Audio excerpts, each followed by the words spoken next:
On Louisville's west side on a hot and humid night, a woman falls asleep alone.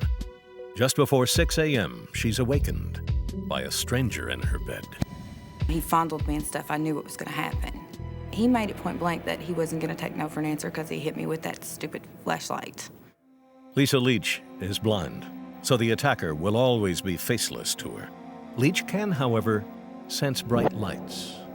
And then he put that flashlight in my face, like he thought I could see it. He thought he was doing something, but he wasn't. The man rapes Lisa Leach, and Leach puts reality on hold, removing herself from the moment and waiting for the rest of her life to begin. When it happens, you're not thinking. You are not thinking. You're just happy you're alive, and you steal your house, and you run and wake up all your kids and check on them, and then you go and call your mother, and then your mother says, call the police, and you're like, why and what, and you just don't know. You're not thinking. Louisville police arrive on scene and find a stepladder under Leach's open window. They believe the rapist simply climbed up and into her bedroom.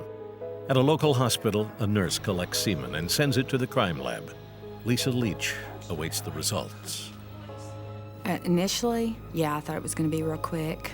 I thought they'd get him real quick because, you know, I thought someone would say something or someone had saw something or something. But it never happened. The crime lab gets a DNA profile, but it does not match any offenders in the state database, nor anyone on a short list of suspects. Within 2 weeks, Lisa Leach moves far away from Louisville. Her case grows cold, and a rapist with a flashlight slips into obscurity.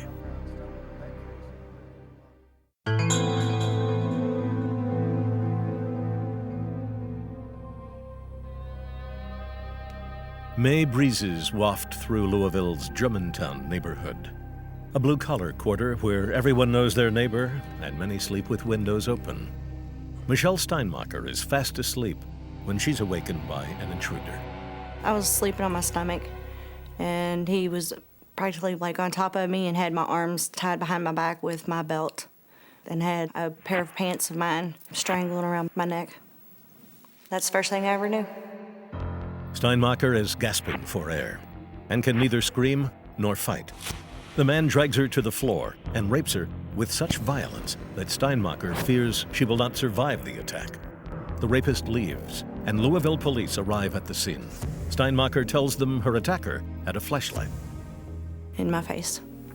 And it blinds just where all you can see is basically a silhouette of who's standing in front of you. Steinmacher knows only that he's a white man with brown hair and a slight build. Detective Marty Higgs has heard this before. I knew that because of the MO and everything else, that this was going to be the flashlight rapist. 3 weeks earlier, another Louisville woman had been raped. Like Steinmacher, she was attacked in her home. Like Steinmacher, she was blinded by a flashlight. Higgs submits semen evidence from both cases to the Kentucky State Crime Lab. DNA analyst Sandra Hill processes the samples. When I ran those, they matched each other, but then they also hit back to this other case we had no idea about, so it was a cold hit. The hit is to the Lisa Leach case, now 2 years cold. Forensic DNA tells Higgs the rapist was active at least 2 years ago, and after a hiatus, is once again on the hunt.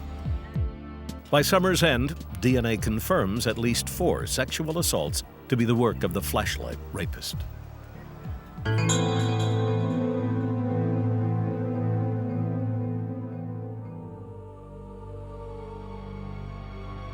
Well past midnight, a crime scene that is now all too familiar begins to unfold. An intruder slips through a window and into a bedroom, a small flashlight clutched between his teeth. But this time, when he climbs into the victim's bed, the would-be rapist discovers he has company. He was trying to sexually assault her with her boyfriend actually in the bed. She was thinking that it was her boyfriend at the time. She was trying to push him off, and that's when the boyfriend realized that there was somebody else in the bed with them.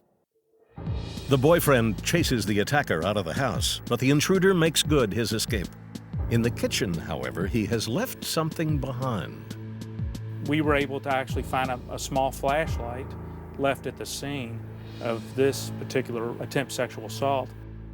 The item is bagged and sent to Sandra Hill at the crime lab.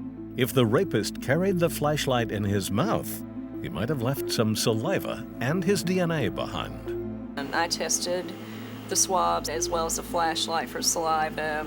I extracted the DNA from that and received the profile that matched all these other semen profiles. The unknown profile matches DNA found at 4 other assaults attributed to the flashlight rapist. The attacker himself, however, continues to elude authorities. That string of luck is about to run out when the flashlight rapist inadvertently targets the home of a cop.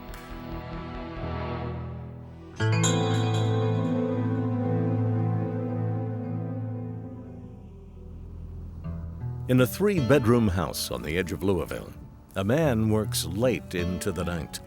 His name, Joe Richardson, newly minted head of Louisville's sex crimes unit. His reading material, a stack of unsolved rape cases. I had all the case files pulled, had copies made, so I took them home and started reading about them, because I knew this was a case that wasn't going to go away until he was caught. In his study of the flashlight rapist, Richardson spots an intriguing pattern. In addition to raping his victims, the offender often stole jewelry or cash. Richardson wonders if this rapist didn't start out as a second-story thief. Maybe the flashlight wasn't just for blinding victims. Maybe it was for keeping in his mouth when he was going through drawers of the house. He's a burglar or stealing stuff. In neighborhoods where the rapist had attacked women in the past, Joe Richardson finds clusters of home invasions, many of which included a sexual component. That is, the intruder would rob the home, then subdue and fondle his victim before leaving the house. Although not technically a felony rape, Richardson believes these crimes to be the work of the flashlight rapist.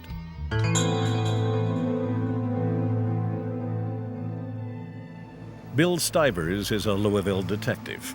After a hard day at work, he's looking forward to some downtime. When he walks into his bedroom and discovers a night of peace and quiet is simply not in the offing. I noticed the sounds of the outdoors were just a little bit clearer, a little bit crisper than they usually are. And I couldn't quite put my finger on it until I raised that blind and saw my broken window pane. Stivers checks around for anything missing and notices his gold ring is gone. Since police officers hate to be victims of crimes, he took it very personal and started to assist us in the investigation and took it upon himself to draw a sketch of this very unique ring. Stivers faxes the sketch to local pawn shops, hoping the thief might try to fence the item. One of the faxes lands on the desk of Rick Walker, a local pawn shop owner who doesn't recognize the drawing and sticks it in a drawer. About a week later, I purchased a ring, and after buying it, I realized I'd seen the ring before, and sure enough, it was the ring that was pictured on the fax. When you pawn an item here in this county, you have to give identification and a fingerprint. So we then did have Joseph Cave as our suspect. Joe Cave eventually confesses to at least 50 break-ins, most of them involving a flashlight. It's an M.O. that sounds familiar. Richardson procures a search warrant, and a week later draws a syringe full of Joe Cave's blood. 6 weeks after that, Sandra Hill has completed her DNA work. I was standing there, I'm like, oh my gosh, it's the profile. He left his calling card and he got busted, and that was it. Joe Cave is arrested and eventually pleads guilty to 5 counts of aggravated rape and 1 count of attempted rape. At his sentencing, 5 victims take the stand. I still haven't put a face on him because, of course, I'm blind.